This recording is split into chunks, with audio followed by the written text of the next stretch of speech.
Assalamu alaikum, dear students. Today is our 27th lecture of Discrete Structures CSC 102. In the previous lecture we had started Pigeonhole principle and we were discussing some examples of Pigeonhole principle. Today we shall continue that topic and we shall finish that topic first, and then we shall discuss some other counting rules, and I shall give you some introduction to probability. In the previous lecture, as you know, we had discussed counting rules, difference rule and inclusion exclusion rule, and we have discussed pigeonhole principle.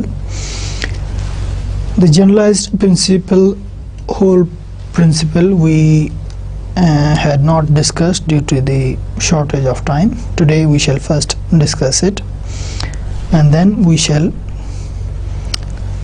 discuss counting elements of disjoint sets and counting the number of integers, a relation between permutations and combinations, and I shall give you a brief we shall discuss some basic topics of probability also. So we were discussing pigeonhole principle. What is pigeonhole principle? Basically, as by definition, we had discussed that we cannot define a 1-1 function from a set to a smaller set. This is what pigeonhole principle says. That is, if you have 5 pigeons and 5 pigeonholes or cages for 5 pigeons, then at least 2 you must close, or you must put in one pigeonhole. So this is what pigeonhole principle is. Now we consider another example of pigeonhole principle, in which selecting a pair of integers with a certain sum. We are given a set A in which we have integers 1, 2, 3, 4, 5, 6, 7 and 8. In the first part of this example, if 5 integers are selected from A, we select any 5 integers from this set, must at least one pair of the integers have a sum of 9. So this is what we have to calculate, we have to investigate, that if we select any 5 integers from A, then is this necessary that at least one pair out of these 5 integers give us the sum as 9. And we shall solve this problem by using pigeonhole principle. First, we have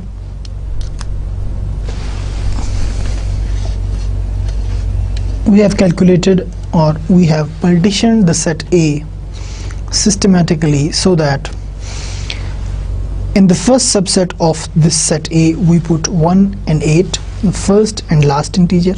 In the second set we put second and second last, third and third last, and fourth and fifth element. This is how we divided this set into a partition, that is, into subsets which are mutually disjoint sets, means any two subsets have empty intersection.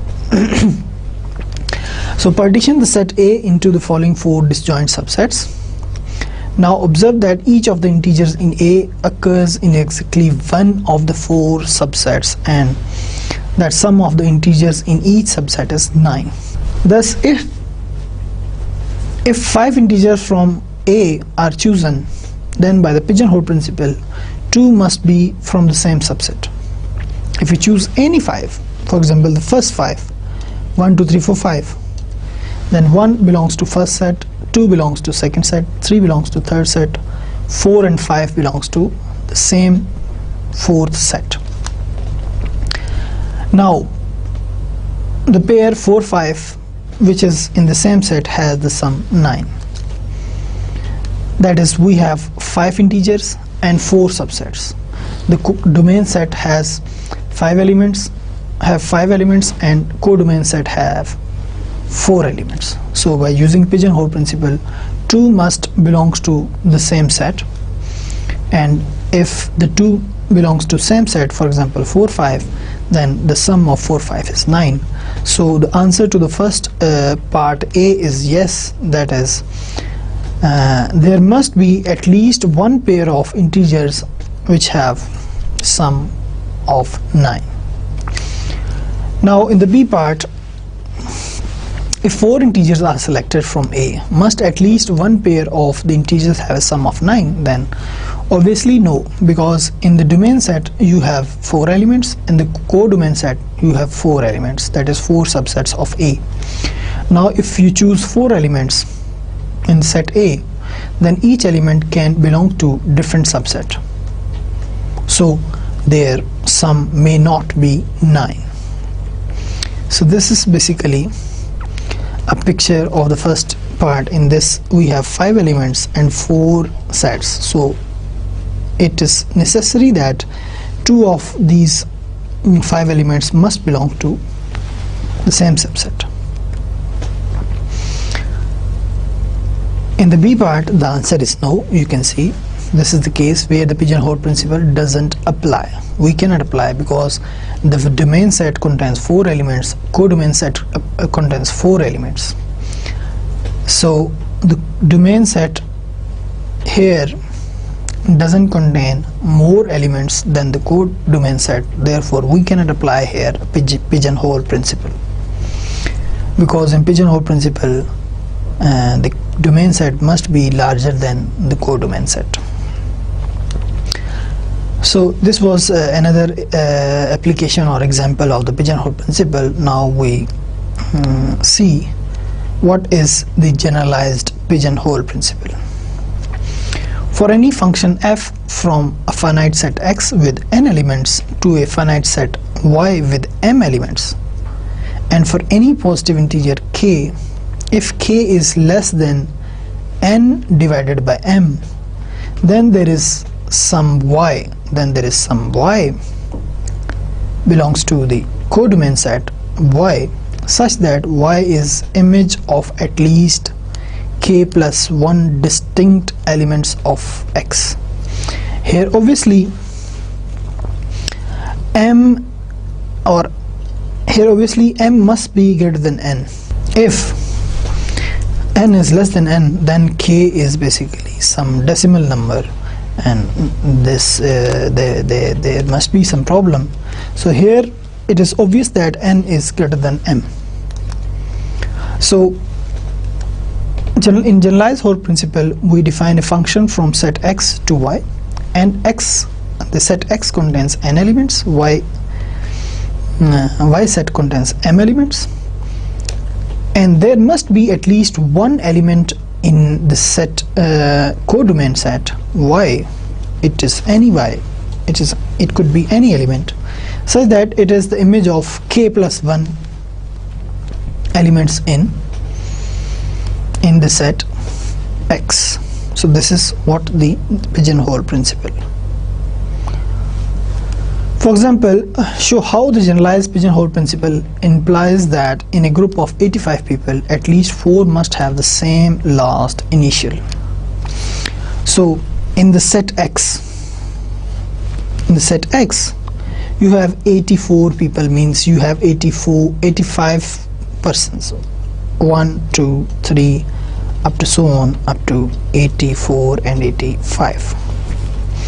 So in the second set y, you have initials. Last initials means the last alphabet of their names. For example, my name is Amir Rashid, and D is the last initial, D Amir. For example, my name is Amir, and the last initial of the last alphabet of my name is R. So similarly, we have to see the last alphabet of these 85 people. What are the possibilities? What could be the last initial? It could be A, it could be B, C, D, E, F, G, H, I, up to Z. So the last initial could be any alphabet among the 26 alphabets. So the codeman set must be here A, B, C, D up to so on Y and Z. So here we have 26 elements and here we have 85 elements.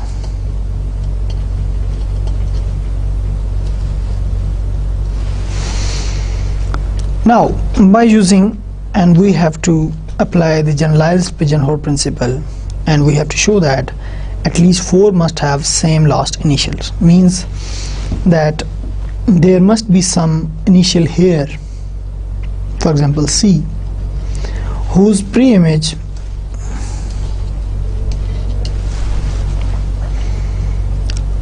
must be at least 4. That is, at least 4 people exist whose last initials in the name must be same. So how this we can apply the generalized whole principle as first of all we divide n by m, that is number of elements in the first set by the number of elements in the second set. So we divide 85 by 26. What it gives is us, this is something 3.27 approximately. So now there must be some integer k which is less than this 85 by 26. So the integer which is less than this is 3, because this division gives us 3 point something. So the integer which is less than 3.27 is obviously 3. So by using pigeonhole principle, this k exists, and pigeonhole principle says that there must be some number y, some element y in y, such that y has at least is the image of this y pre-image, or you can say that y is the image of at least k plus 1 distinct elements of x. Here what is k? K is here basically 3. So by using pigeonhole principle we can say that k plus 1, basically 3 plus 1 is the 4 element. K with 3 plus 1 is 4. So by using generalized pigeonhole principle we can say that there must be at least 4 people whose last initials are same.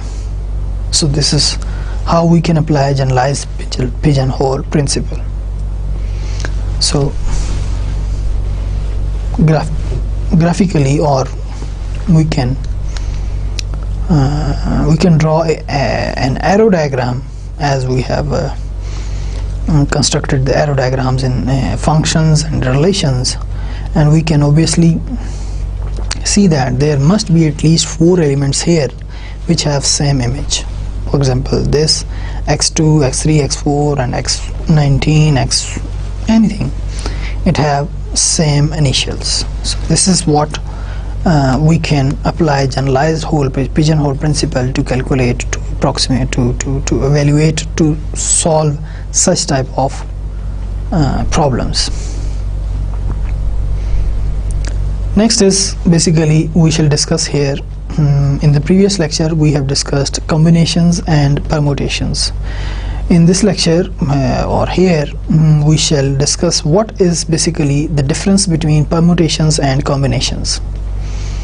Permutation, you know that it's basically the ordered selection or ordered arrangement of elements, and the combination is an unordered combinations or arrangements of the elements of a set. I repeat here the definitions of combinations and permutations, and then we shall discuss what is the difference between combination and permutation, and then what is the relation between combinations and permutations. As you know by the previous lectures, if we are given 2 non-negative integers n and r, and r is basically less than or equal to n, then R combination of a set of n elements is a subset of R of n elements, and it is denoted by nr, or I have told you that it can also be denoted by ncr, and read as n choose r denotes the number of subsets of size r that can be chosen from a set of n elements, and its formula for computing how we can calculate such possible subsets by using this formula n choose r, or as this we can denote it by ncr. This is n factorial over r factorial into n minus r factorial, and we have discussed several examples of for computing such type of calculations. Now, as an example, I repeat here, I give another example here to remind you what is basically combination. Combination is basically, let S be the set of 4 people, and Bob said, and then we had discussed this example when we had discussed combinations. And we have to form a committee consisting of 3 of the 4 people in S is a 3 combination of S. List all such 3 combinations of S. What is 4C3? So all possible committees which we can form out of these 4 persons is basically the combination. And what are all possible committees which contain 3 out of these 4 peoples is basically combination, means all possible subsets which contains 3 elements out of 4 elements of S. So in the first committee we leave n, we construct Bob, Sid and Dan, and then n, Sid, Dan, n, Bob, Dan, and n, Bob, Sid. So these are 4 committees we can form which contains 3 people out of the given 4 people in the S. This is basically the combination. You can say also that all possible subsets of S which contains 3 elements. This is what the combination, and we can calculate number of these committees by using the combination formula, and we have to calculate this 4C3 or 4 choose 3, and 4 choose 3 is basically by using this formula we can calculate 4 choose 3 by 4 factorial divided by 3 factorial into 4 minus 3 whole factorial. This is 4 factorial. We can expand it like this: 4 into 3 into 2 into 1, and 3 factorial as 3 into 2 into 1, and 4 minus 3 is 1 factorial. This is 1. So this is cancelled out with this, and we get what? We get 4. So there are 4 possible committees which can we make by using 3 people out of these 4 people, or we can say that 3 combination of S. So these are all 4 committees we can form by using 3 people. So this is what the combination is. Now, what is the permutation, and what is an unordered selection? For example, there are 2 distinct methods that can be used to select R objects from a set of n elements. There are 2. Now we shall discuss what is the difference between permutation and combination. Basically, selecting elements out of some number of elements, basically there are 2 methods. One is combination, one is permutation.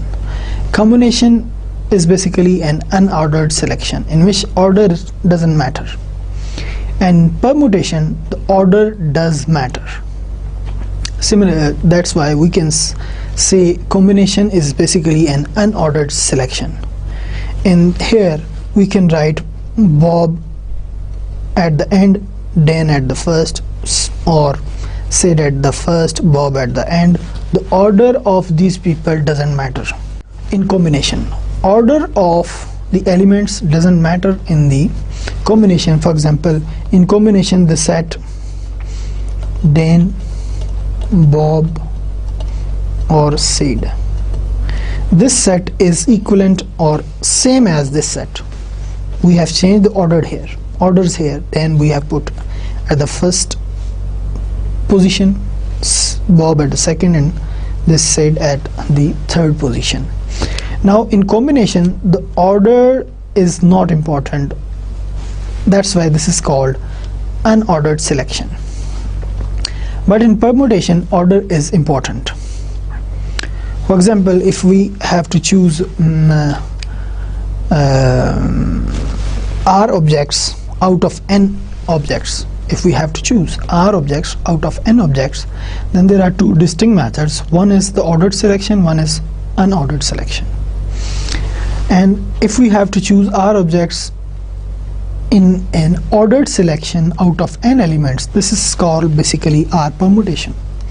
And if we have to choose an unordered selection, order is not necessary there, then this is basically called R combination. Now we discuss this further to differentiate between these two selections.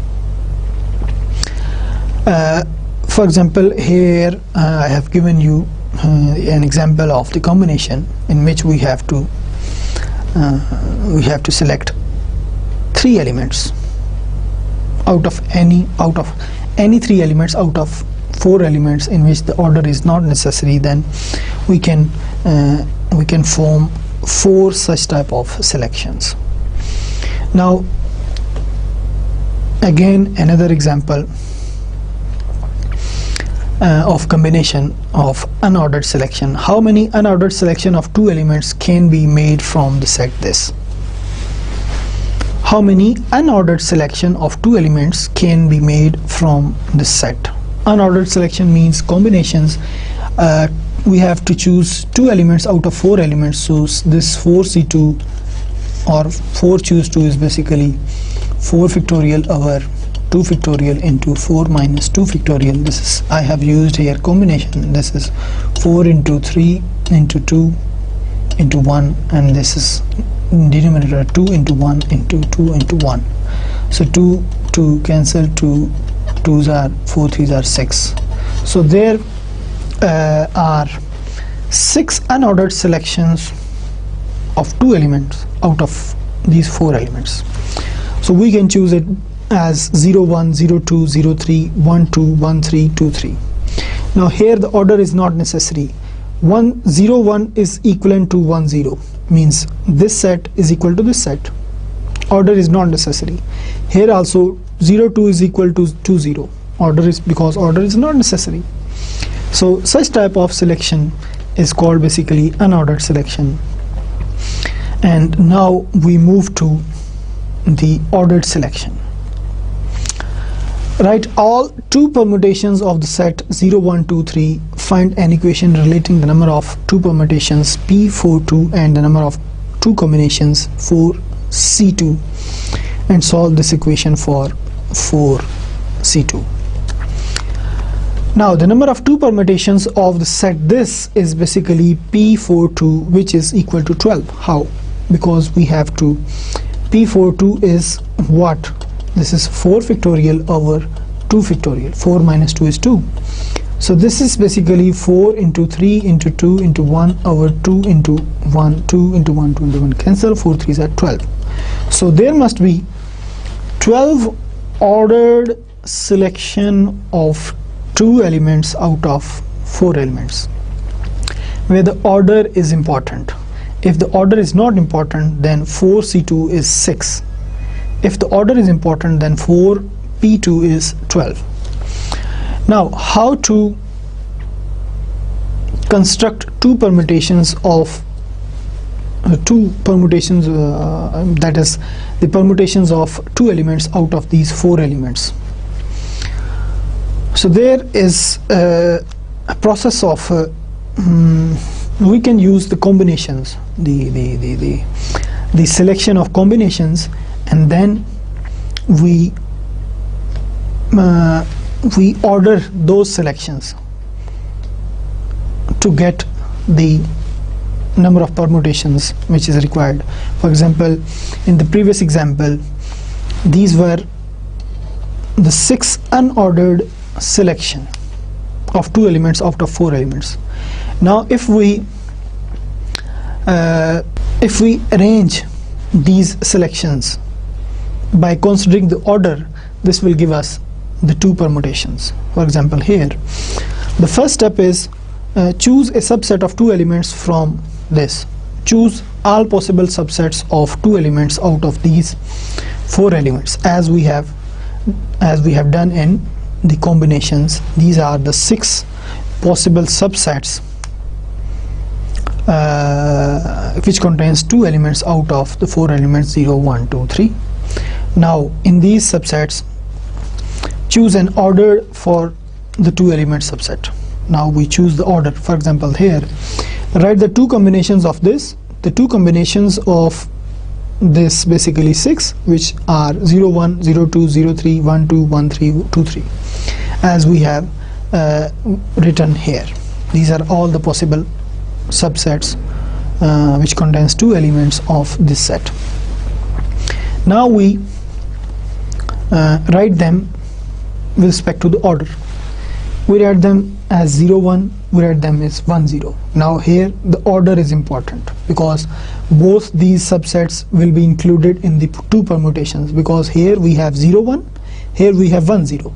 The order is now changed, the order of elements has been changed, so this is important. So these are basically 2 subsets. If in this set we have 0, 2, we write the subset of 0, 2 and 2, 0. So the order has been changed. Similarly, 0, 3, 3, 0, 1, 2, 2, 1, 1, 3, 2, 3, 1, 2, 3 and 3, 2. So the permutations basically they have been doubled here. In this case, this is not always the case. So here you can see that there are 12, 2, 4, 6, 8, 10, 12. There are 12 permutations and there are 6 combinations. So this is basically the difference between permutations and combination. Permutation is basically an ordered selection, and combination is basically an unordered selection of R elements out of N elements. So I hope you understand the permutation and combination. CNR or NCR, basically what is the relationship between the permutation and combination. There is a theorem which shows the relationship between these two, the formulas or the combination and permutation. The number of subsets of R size or R combination that can be chosen from a set of n elements, NCR or N choose R, is given by the formula. N choose R is basically permutation of NR divided by R factorial. As you know that permutation of P of NR is basically what? N P N R is N factorial over N minus R factorial. And you know that N choose R, the first N factorial over R factorial into N minus R whole factorial. So this is basically what? This is PNR. So we can write it as PNR divided by R factorial, or equivalently this. So this is basically the relationship between the permutations and combinations. This is how we can derive the formula for combination using permutations. Now, how to calculate the number of teams? There is an example which shows you where we can apply these combinations and permutations. Consider a problem of choosing 5 members from a group of 12 to work as a team on a special project. So we have to select 5 members, any of the 5 members out of 12 people. How many distinct 5% teams can be chosen? how many distinct 5% teams can be chosen. So we have to choose 5% teams in which the order is not necessary, because here in the question it is not mentioned that we have to follow some order in the selection of team. So therefore there is no order. So we have to calculate the possible distinct 5% teams which can be chosen out of 12 group of 12. So the number of distinct 5% teams is the same as the number of subsets of size 4. That is, we shall calculate what are the possible subsets of these subsets which contains at least 5 elements out of these 12 elements. So we have to use here combinations.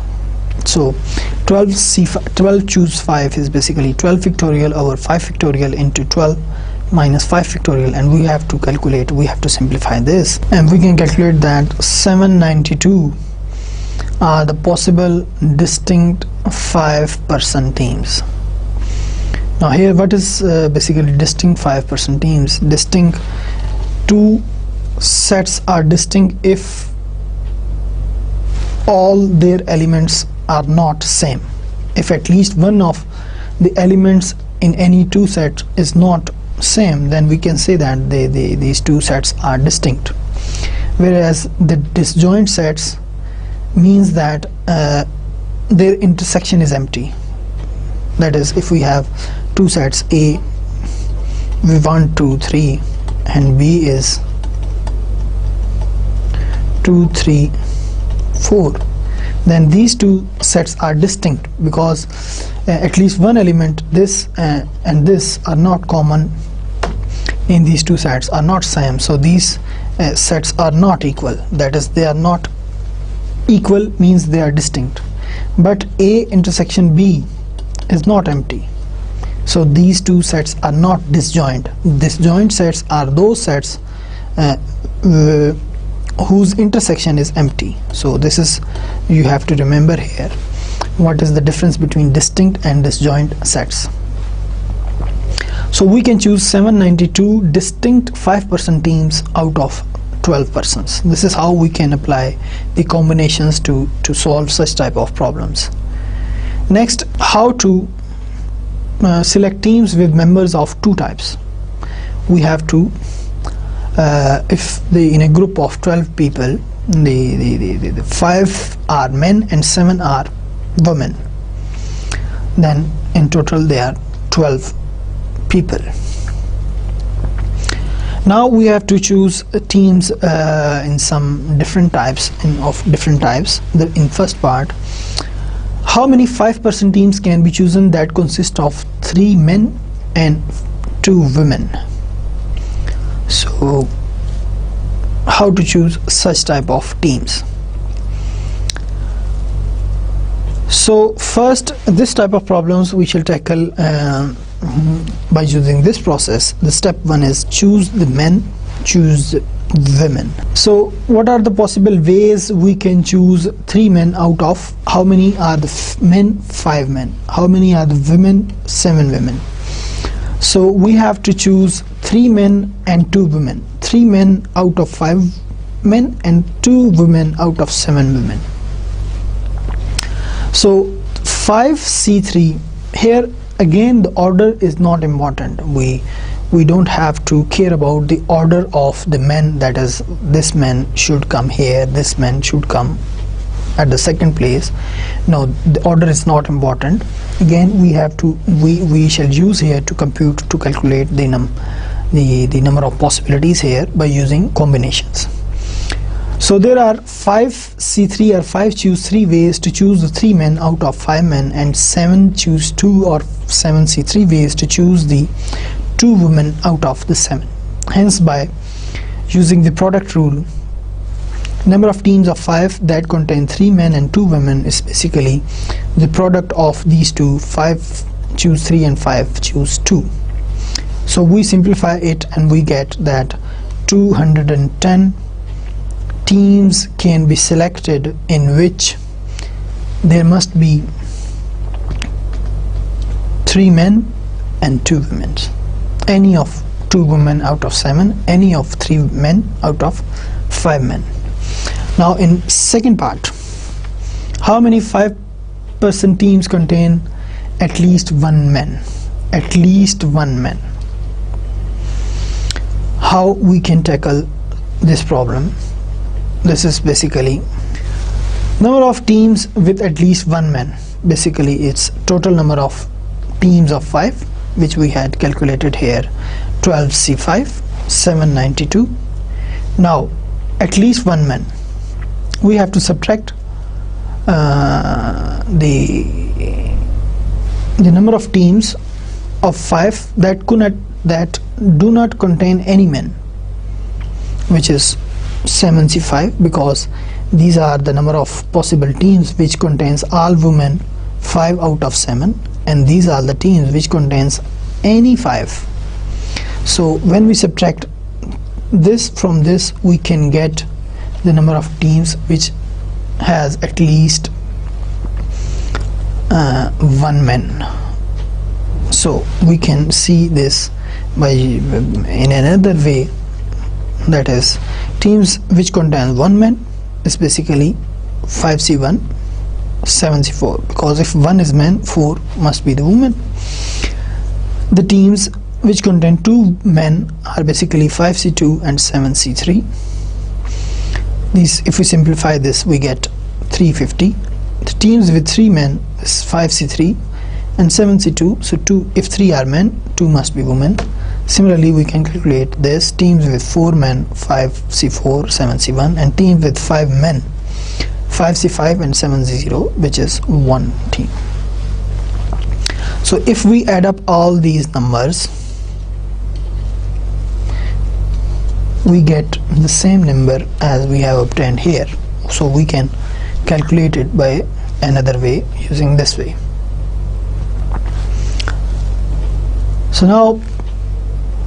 So this is how we can use permutations and combinations in daily life problems and in the problems which arises in computer science to calculate the number of teams, number of integers, number of multiples, and such type of problems. Now we start probability. What is probability? Basically, probability is number of, basically percentage, or you can say that what are the chances. Probability, you can say chances. For example, if you have seen cricket matches, before cricket match they toss a coin, and on a coin there is a head on one side and there is a tail on the other side. Now what are the possibilities?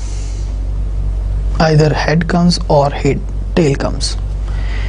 Now before tossing, what is the probability, what are the chances of winning a toss for one captain?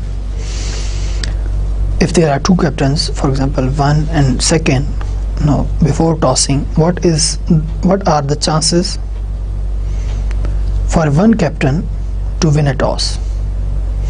How we tackle, how we deal with such type of problems in which chances are involved. For example, another example, you have played in your childhood Ludo game, in which you have thrown several times a die. Die is basically is that which is that thing on which you have seen is written 1, 2, 3, 4, 5, 6 when you throw a die. So what are chances, what are your chances to get a 6 on that die? So such type of problems we deal in the probability, and I shall explain you probability with the help of such type of examples. So before starting probability, we have to define some examples, some basic definitions. For example, the first definition is a definition of sample space. What is the sample space?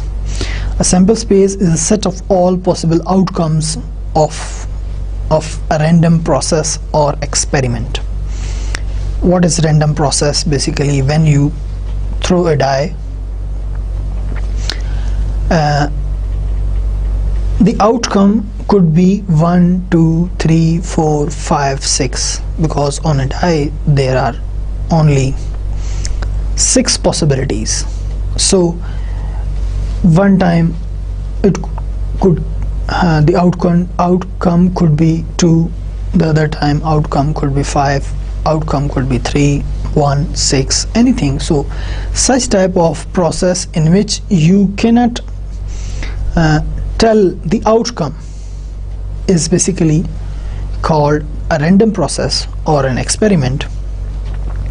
And if you do an experiment, for example, you throw a die, you throw it 100 times, what are the all possible outcomes?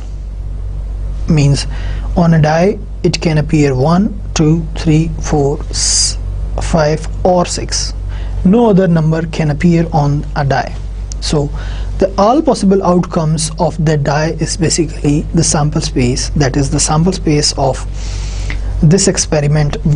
That is, you throw a die for 100 times, 200 times, the sample space would be 1, 2, 3, 4, 5, 6. So this is your sample space. And what is an event? An event is a subset of a sample space. An event is a subset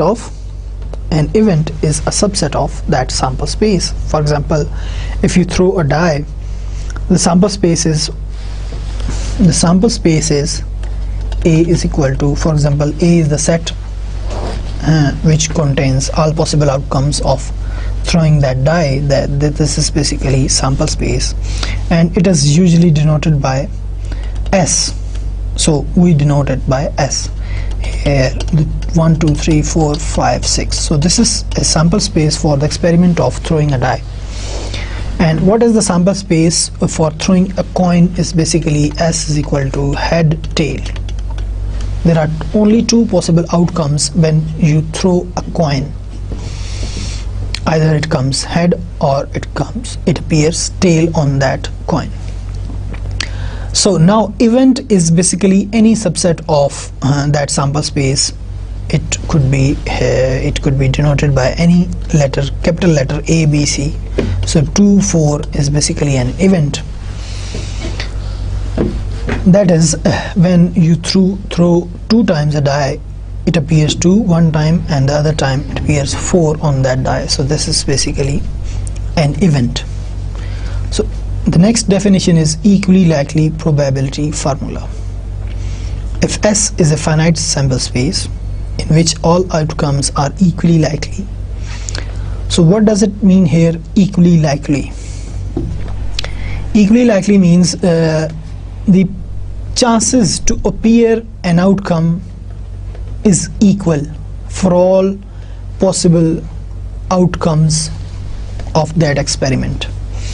Means when you throw a coin, what are the chances of appearing an head on that coin? The chances are 1 out of 2. 1 out of 2 means how many chances are there? Either head comes or tail comes. So there are 2 chances. So what are the chances of H to appear on that die is basically 1 by 2. And what are the chances to appear tail on that die is 1 by 2. That is 50-50%. In the simple language, you can say what are the chances that head comes on that die is 50% chance, and the 50% chances are off for the tail. Similarly, what are the chances to appear 6 on that die when you throw a die?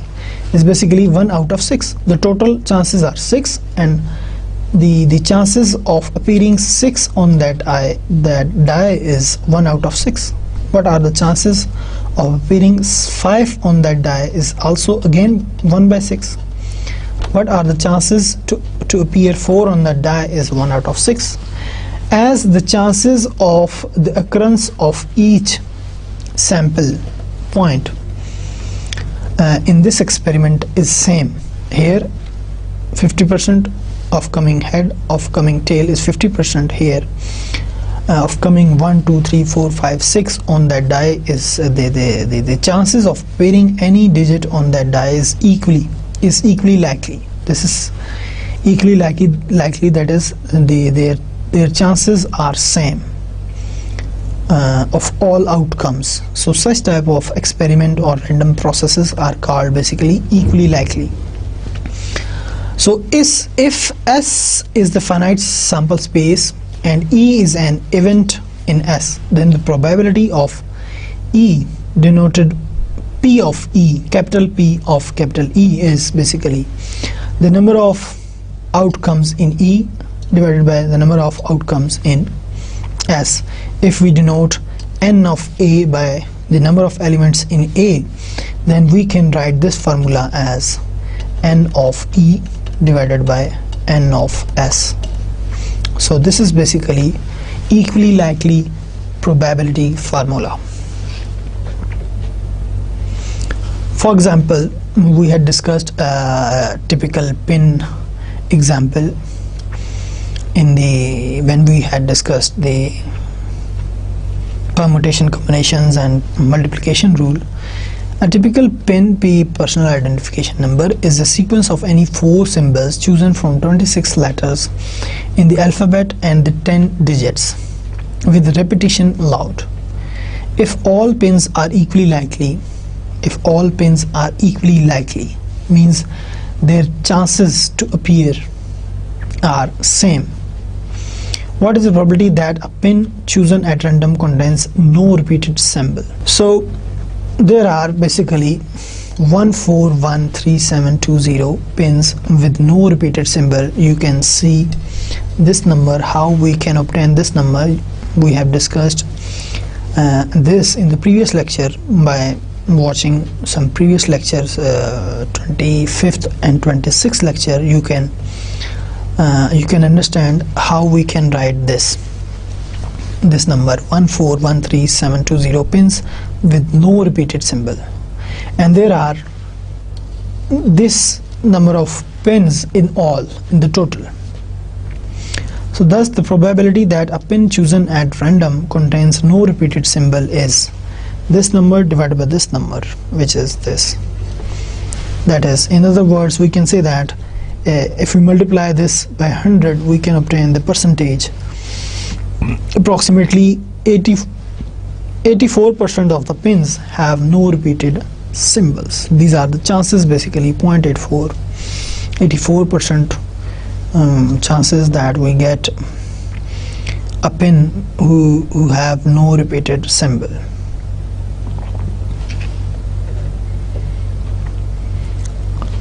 Another example, if the letters of the word computer are randomly arranged in a row, they are randomly arranged, what is the probability that the letter CO remains next to each other in order as a unit? And we have calculated, we have discussed this example in the previous lecture also, 25th and 26th lecture. You can see those lectures and particularly these examples to understand the numbers which are involved here. When the letters are arranged randomly in a row, the total number of arrangement is this. We have calculated this in that example, and the number of arrangements with letters CO next to each other is basically this number, 5040. Now we have to calculate the probability that the letter CO remains next to each other is basically this number divided by this number, which is 1 by 8, and this is 12.5%. basically 12%. There are 12.5% chances that the CO number remains next to each other if the letters of the word computer are randomly arranged in a row. So this is how we can use the equally likely probability formula to calculate the number of the chances of the occurrence of an event. Next is probability axioms. Let S be a sample space of probability function P from the set of all elements in S. If we have a function P from the set of all elements, all events in S to the set of real numbers, satisfy the following three axioms. For all events A and B in S, the probability of any event must be greater than or equal to 0 or less than or equal to 1, because here in the formula of the probability, equally likely probability, the number of outcomes in E divided by total number of outcomes in S. This E set basically is always a subset of S. Now the number of elements in E must be less than or equal to number of elements in S. So it means that number of elements in E divided by number of elements in S, this must be less than or equal to 1. Equality comes here if E is improper subset of S, that is E contains as many elements in S,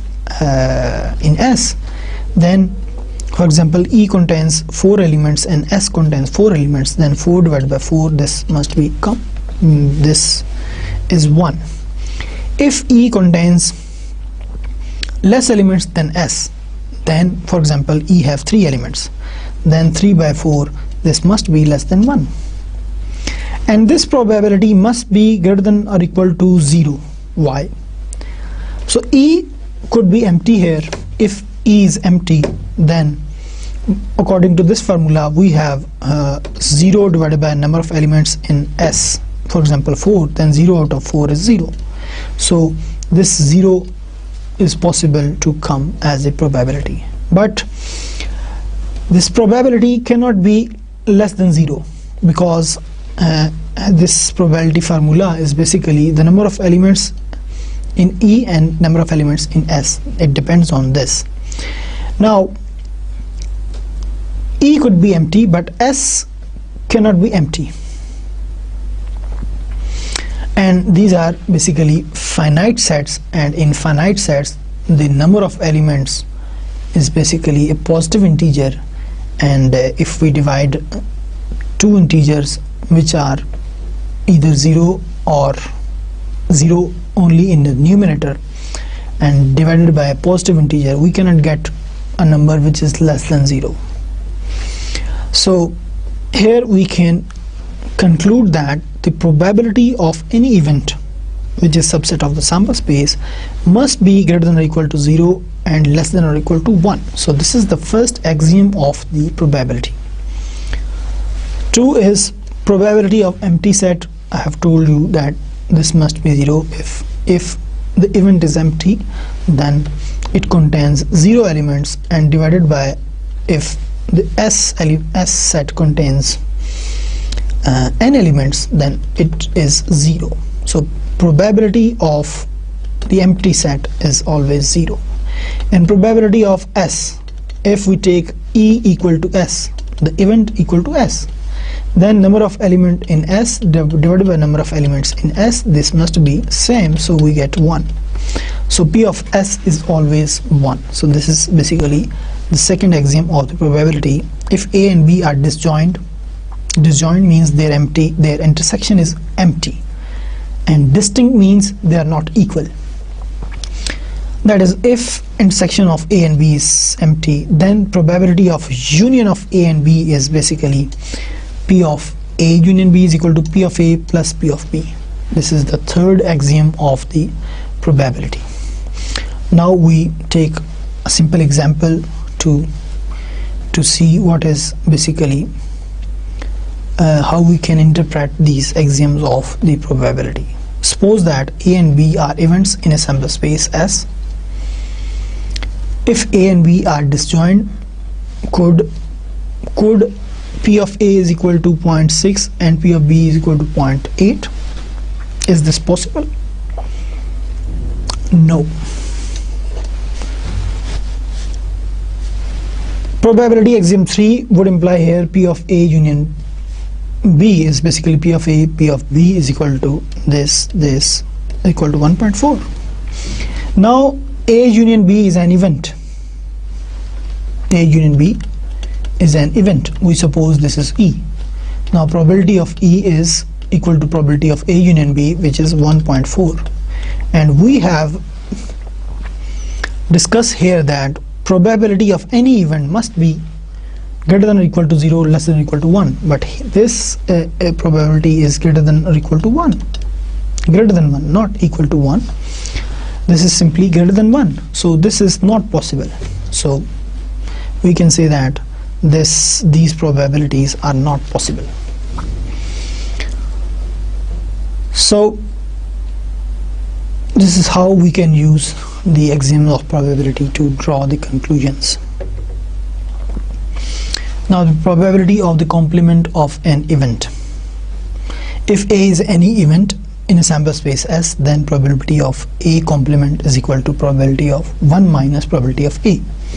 Means if you have A is a subset of S, then probability of A, for example it is 0.3. Then A complement is also basically subset of S, and probability of A complement is basically 1 minus probability of A, because A and A complement is basically, these two sets are disjoint sets. A and A complement, basically they are disjoint sets, and probability of you can say that and probability of A union A complement is basically S. This is also if A is subset of S, A complement is a subset of S, their intersection is phi, their union must be S. Now by using the axiom of probability, we can say that probability of A union A complement, this is basically probability of A plus probability of A complement. Now what is this? This is basically S, probability of S. Now we have to calculate probability of A complement. The probability of A, we have same probability of S, it comes 1, because as we have discussed here, probability of S is 1. Here we have probability of A, and here we have probability of A complement. Now this goes there, and we can take this on the other side. 1 minus P of A is equal to probability of A complement. So this is how we can write that probability of a complement of a set is equal to 1 minus probability of that set.